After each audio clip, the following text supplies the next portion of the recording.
forgot up there that she'd be discovered someday.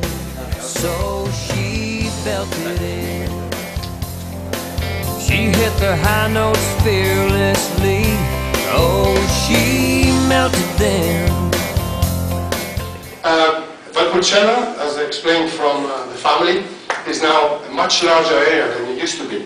So from Classico to the northwest, we arrive right to the other side when there is a boundary and the white wine called Soave begins. So we're not only the youngest one, we also are the furthermost eastern part of Valpolicella. Our family is called Tenuta San Antonio, and our locality, believe it or not, has a very interesting name for it. It's called Monti Garbi, the mountain of sour. Because, in matter of fact, before our time, the great-grandfathers, they used to actually, pasture goat. They used to call it the land of goat. In those years, of course, nobody would ever felt you could do something as great as wine. So, unfortunately, for many decades, this poor Valpolicella name that you probably still have been pastured with this name was only an entry-level simple wine to be put on the market. And that was the truth. It was a sad, flat lane, because on the top there was only goat land. Until eventually, people like these family members of Tenuta San Antonio, very tired of working and selling crops to the local cooperative and delivering probably to many countries, including Canada, entry-level Valpolicella, they decided to do a different way. Originally, they wanted to make a turkey farm, because that's what they did as a side job, to try to earn some money, because in those years, unfortunately, the weight of the crop was so cheap, they couldn't survive. And then, luckily, for some reason, a friend came along and he tested the soil, which is around 350, 400 meters above sea level, in this beautiful valley called Val di Mezzane, which is one of the last valleys before you arrive to a wonderful castle called Soave.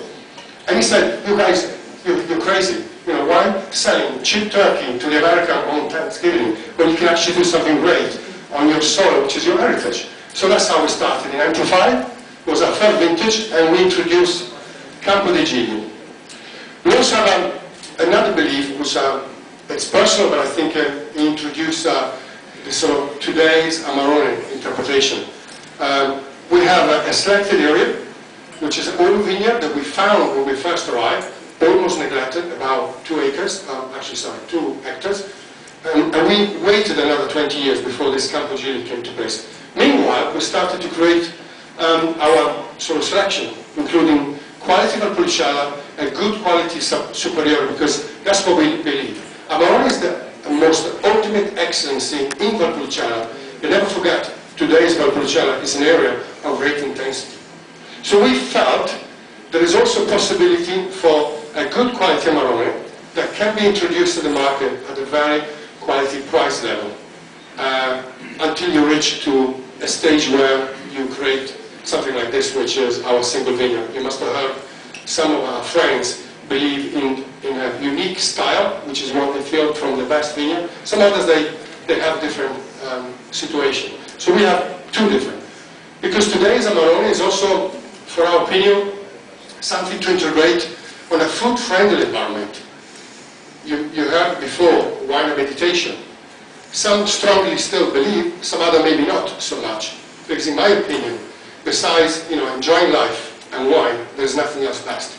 So if it comes to the point when you meditate with your wine and you end up at the end of a meal, that makes it a bit more unsensible for me. So that's why there is this. And I'm going to the Campo di Gigli, of course, because our single vineyard is located on the most in difficult areas on a terrace about 350 meters on this Monti Garbi locality, which is only about 10 kilometers from the Valpolicella Classico area. And the first vintage was only 95, so really we are the youngest one. This is 2001, and like most of our friends, we also believe it was one of the best. We reintroduced, we must have heard a couple of friends, 2 of the most indigenous grape varieties that were almost forgotten because difficult to harvest. One is called Oseleta and one is called Croatina. So most of us today, if they try to make something particular, they have sort of experienced this introduction. It makes the wine juvenile, although it's so old, because it's 10 years old. And that's what makes Amarone, I feel, very modern. If modern could be the right word to use. But what's the most important is, it does have the power, it does have the pleasant to integrate, with many different food. I like with cheese, but I could enjoy also with a piece of dark chocolate, maybe a bit of cherry. I could enjoy it without, and keep on using them, this 5,000, 10,000, or even 20,000 liters barrel. However, as modern technique come to place, and we found great pleasure to enjoy a shorter period of time of aging in order to allow the wine to become a bit more fresher. Of course, we have learned lessons from many other people, including international winemakers from all over the world that introduced, for instance, barrique, even though barrique, as you know, is French kind of style of oak barrel, or even the other greater, which is the double barrique or tonneau. So, for instance, my winery, we went through many experiences, and today most of our Amarone are produced with a 500-liter tonneau.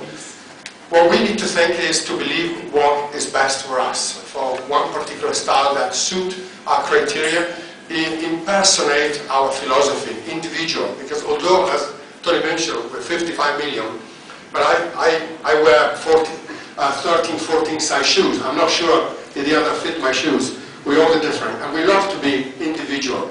And that's what we like to message to you guys, that although Amarone is in a wonderful family, it does have an interesting style that makes it unique every single producer amongst. And it goes from one end to the other. Yeah, I guess the question though is whether, if you use barrique, you're basically adding oak to the wine, and if you're using the large wood, you're adding air mostly, or oxygenating it. So I don't know what. I don't know. Were you interested in whether there'll be an oak flavor in Amarone, or whether they're changing the style of aerating it, or I don't know. Like, what are you?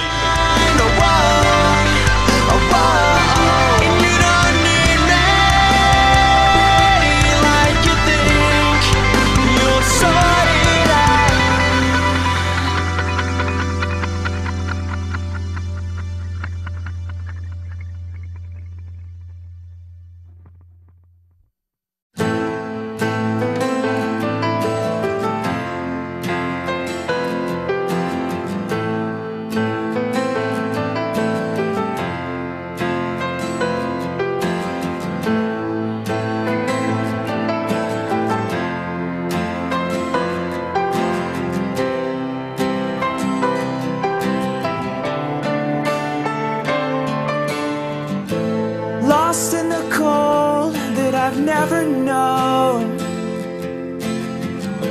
awakened only by a miracle. Set in the blood, let your eyes flood, just don't let go.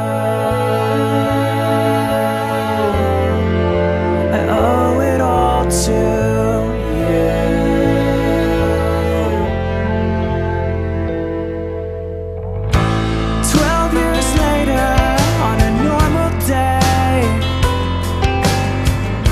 the television.